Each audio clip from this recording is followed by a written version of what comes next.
when I came back to India, I joined a very well-known women's magazine of that period called Eve's Weekly. And being a women's magazine, I used to do their cookery shoots also, apart from fashion. So that way, and then when I was trying to make inroad into advertising work, so somebody mentioned to me, you go to see this gentleman who had just set up his own agency, hot advertising boutique, and you might get along well with him because he also, like you, spent many years in England. So it worked out that what he said was correct. So the person was Muhammad Khan, and his agency was called Enterprise. And he said, Swapan, we have just started out, we don't have much job for you, but there's one little job for a Delhi branch.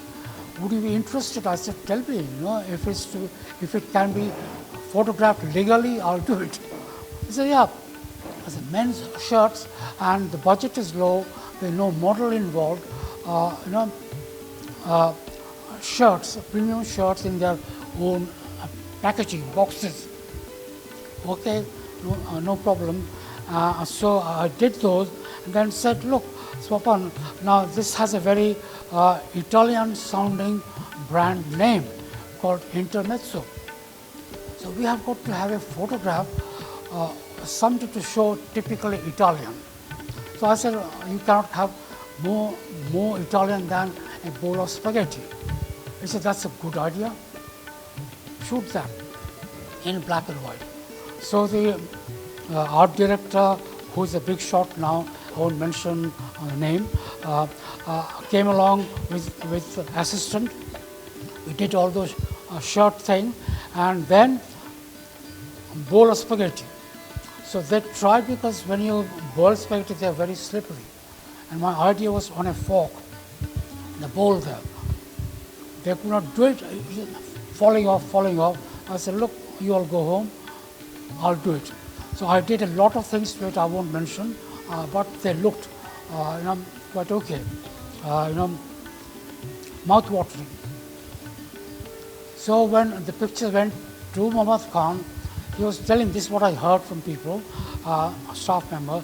He said, Muhammad Khan said, this guy knows his lighting. Look at the beautiful lighting. I said, I've just done what I do all the time. So that was the beginning of me as a food photographer. So all those shoots came to me, and then other agencies thought, okay, this hotshot guy, Muhammad Khan, goes to this guy for all his food campaigns, let us go. We will go also. That is how I was branded as a food photographer. Then there are the Kishore Parekh's pictures, which are digitally done by Jain Kamal. He is also here. You can interact with him along with those pictures. His books are also here.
It happened, the drama was happening for 2 hours. And the mother was getting confused whether to kill, whether not to kill. kid, not to have lots of, I have not included those pictures, you know, lots of pictures, but same movements. They were letting it go, picking it up, letting it go, and then at the last, they really let it go.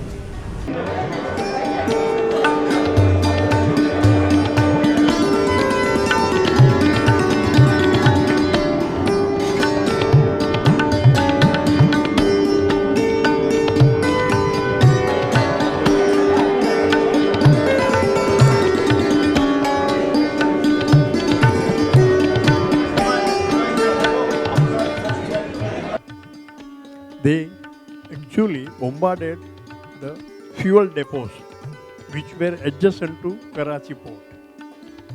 He did not know, he thought he is photographing the naval exercises.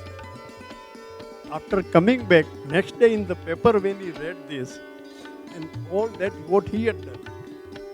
See, so for me again about him I can go on talking, but then these are the people.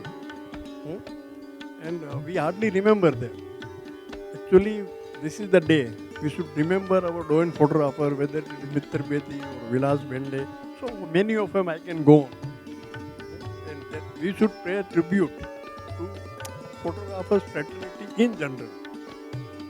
And there is so much to be inspired by them. And since I see so many of you, mostly all of you are photography in the field of photography, whatever hobby or profession you are, I wish you well on this day. Thank you.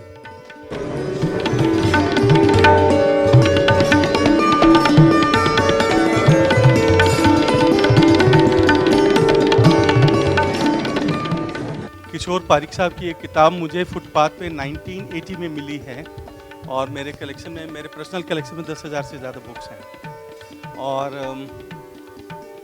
इसके पहले का जो stage of India है वो मैं सत्यजीत रे साहब को मानता हूँ वर्क वाइज। तो अगर मैं देखने जाऊँ कुछ इमेजेज जो एक आइकॉनिक इमेजेज है world wide as a image, तो आप देखिए जनरेशन और इमेज टेलिंग जो है जो पारिक साहब के पास है उनके इमेजेस में, और यहाँ पे जो वीडियो, इमेज और फिल्म तीनों का जो कॉम्बिनेशन है और representing India from all the corners, वो एक गजब का टच है पूरे इमेजेस में। आप ये इमेज देखिए, ये फेस देखिए, अगर आप गौर से देखेंगे तो ये शांति निकेतन में एक बेगर है जिसको सत्यजीत रे साहब ने अपनी फिल्म में लीड रोल में लिया है। आप सोचिए कि एक बेगर से भी कैसे काम करके उन्होंने लिया होगा। इस पिक्चर में अगर आप गौर से देखें तो स्टिल इमेज होने के बाद भी पूरे इन्वायरमेंट को रिप्रेजेंट कर रही है ये इमेज। और ओरिजिनल बुक में गौर से देखेंगे तो जो ब्लैक एंड वाइट का जो हम प्रिंट आउट या प्रिंट या हाफ टोन जो रिप्रोडक्शन देखते हैं, प्रिंट देखते हैं, उससे भी बेटर वो किताबें छपी हुई हैं जो आज के दिन हम डेड एलिमेंट मानते हैं। और सत्यजीत रे साहब को अगर गौर से उनके वर्क को देखेंगे तो हेनरी काजे की जो वर्क हैं पुराने, उनसे वो इतने ज़्यादा इन्फ्लुएंस थे। वो फोटोग्राफ की इमेज से इन्फ्लुएंस नहीं थे, वो उसके जो टेक्सचर्स हैं, जो इमेज का जो टेक्सचर होता है वो उससे इतने ज़्यादा इन्फ्लुएंस थे कि उस टेक्सचर को उन्होंने इस 2D में, मतलब फिल्म में कन्वर्जन में वो सब टेक्सचर्स को रीड किया उन्होंने और अपने आप में एक अद्भुत चीज़ें उन्होंने दी। जो पाथेर पांचाली फिल्म है, पार्ट 2 और 3 जो बनी है उस पर अगर आप फिल्म को गौर से देखें तो हर एक स्टील जो है वो इनसे बहुत ज़्यादा इंस्पायर्ड दिखती है मुझे। आप देखिए, this is the actual lady जो वहाँ बेगर थी। और इस फिल्म को अगर आप गौर से देखेंगे एक्चुअल फिल्म को, तो आप देखेंगे कि ये जो है अपने पोते को, छोटा बच्चा है, उसको प्रोटेक्ट कर रही है, अप्पू को प्रोटेक्ट कर रही है और अप्पू को कुछ लोग मारने आ रहे हैं। आप वर्ल्ड के सभी फिल्मों में अगर आप बाइसिकल थीफ देखें, रिसेंट की कंटेम्परेरी हिंदी फिल्में देखें, तो प्रोटेक्शन जो करने का जो तरीका है, हम अपने लोगों को जो बचाने का मार धाड़ में जो भी शूट में करते हैं, तो आप देखेंगे कि ये लेडी हेल्पलेस है, एक स्टिक भी नहीं उठा सकती है, एंड शी इज प्रोटेक्टिंग अपने बच्चे को। और जब मैं किशोर पारिक साहब को देखता हूँ तो मैं जब किताब देखता हूँ तब 1 घंटे आधे घंटे रोता हूँ और कुछ म्यूजिक सुन के अपने को पीस में लाता हूँ, क्योंकि वर्ल्ड वर्ल्ड प्रेस ने बोला है कि इंडिया बेगर है, ये है, वो है, फिल्मों को देख के और जो भी वर्ल्ड वाइड जो हुआ। लेकिन अगर सच देखें तो ये सच्चाई जो है आज भी दिखती है। और मैं सैल्यूट करता हूँ अपने मिलिट्री को, इंदिरा गांधी को, कि उस समय में बांग्लादेश को आज़ाद करके एक सेपरेट यूनिट बना दिया, जो आज 370 की बात 10-20 दिनों से देश में चल रही है, या पीओके की बात चल रही है। लेकिन उन्होंने भी एक अजब काम किया। वहाँ पे एक इमेज है जिसमें जो मिलिट्री ने जो सरेंडर किया है, वो जो गेम हुआ पूरा मिलिट्री इसमें, वो अद्भुत था। और आप उसको अगर गौर से देखेंगे तो उसमें एक लेख छपा था 1980 में, हम लोगों ने लिखा था। गौतम एक मित्र है हमारे, दिल्ली में है। उस लेख में सिंपली लिखा था कि हम लोग कितने अच्छे हैं, इंडियंस कितने अच्छे हैं, कि जो मिलिट्री का उनका कैप्टन था, कर्नल था, उनको अपना बेड सोने को दे देते हैं और वो जमीन में सोए हैं। दैट वाज द स्टोरी जो आज इतनी ज़्यादा ये हो रही है। लेकिन अगर उस स्टोरी को गौर से देखें तो इट वाज सरप्राइजिंग कि हम लोग अच्छे थे, अच्छे हैं और रहेंगे। That was the thing.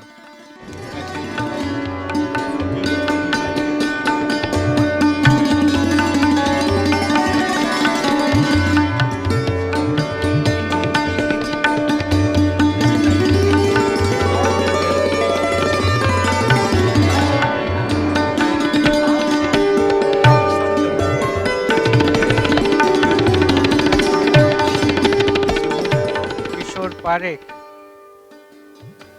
and I don't have extra original copy, but I made one digital copy to present it to our sir here today. Sorry, I don't have an original copy, but I would like to present this copy to you, sir.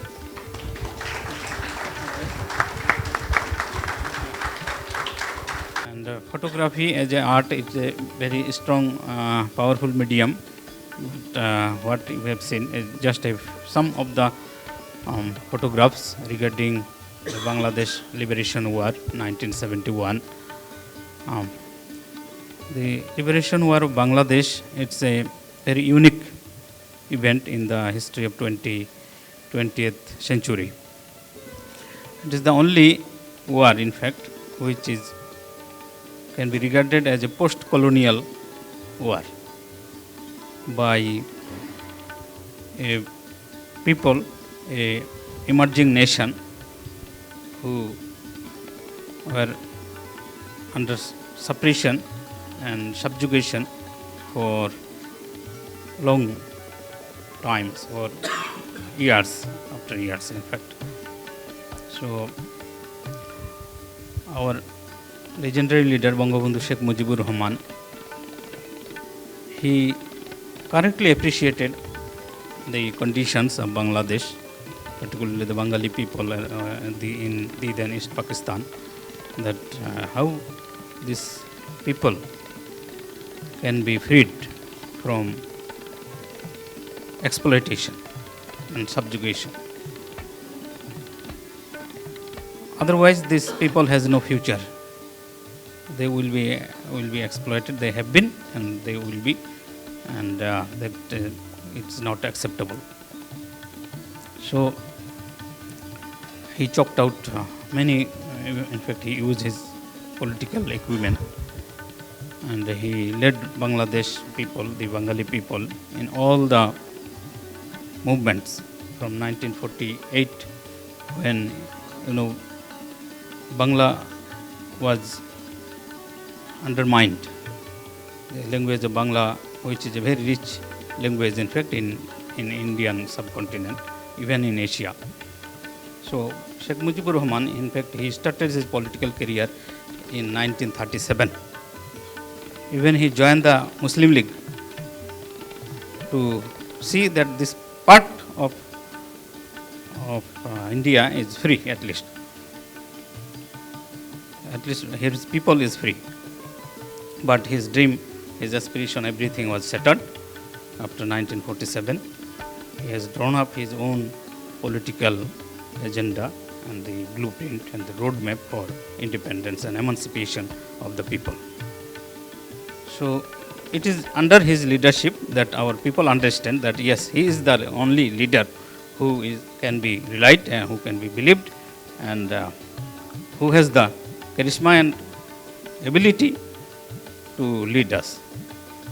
So everybody joined them, and now you see in the election of 1970 in East Pakistan there was 169 seats in the General Assembly, and Bangladesh Awami League, that time it is Pakistan Awami League under Bangabandhu Sheikh Mujibur Rahman, on 167 seats. It's a landslide victory.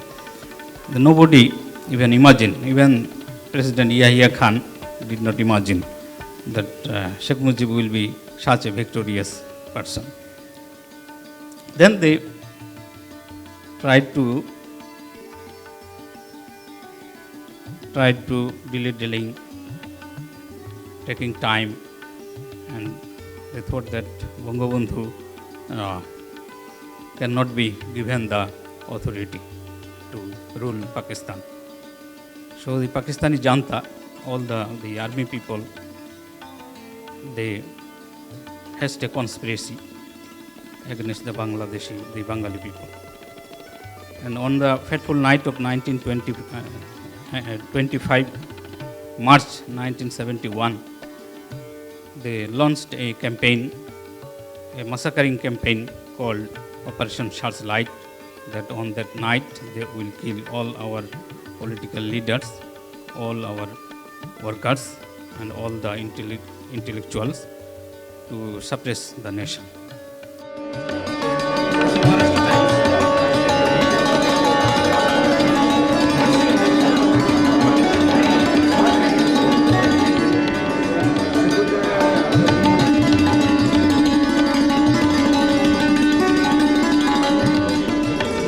Basically, this is the story of a man that began in a small place in Maharashtra, Sangli, on 9 July 1948. He was born in a well-settled dairy business of Bodhe family. As the wheel of fortune turns, sudden loss of his father at early age of 12 and sudden loss in business put him on a back foot. As you know, the fortune favors the brave. He fought back. By working at daytime and going to night school and college, completed his BCom and from one of the prestigious Wellington College of Sangli. I'm sure now I think Sangli is very well known in discussions because of the floods, but then during, I believe, 1968 or in that era, the Sangli was not very well aware for all of us. He was very fond of photography from his early childhood days. After completion of his education, for better prospect, he moved to Pune with his mother and two dependent sisters. In 1971, he decided to make photography as his livelihood medium. In those days, photography was not considered as the best source of livelihood. He convinced his family, and his passion for photography and love for country landed him in Indian Navy at very early age of his career. After starting his job as a photographer, he was initially placed at INS Shivaji at Lonavala for 2 years, where he used to daily commute from Pune to Lonavala. In 1973, he got married with Sudha Pandarkame, turned as Sudha Bodhe, and in 1975, he was blessed with son Kaustubh, who's standing in front of you. In 1976, with the help of his better half, he managed to secure a shelter in Bandra East, where we still continue to stay. He was shaping up well with his life. He was achieving milestones in his career. He had an opportunity to set up photography department under the guidance of Admiral Auti sir, who was Chief of Naval Staff at that time in Indian Navy.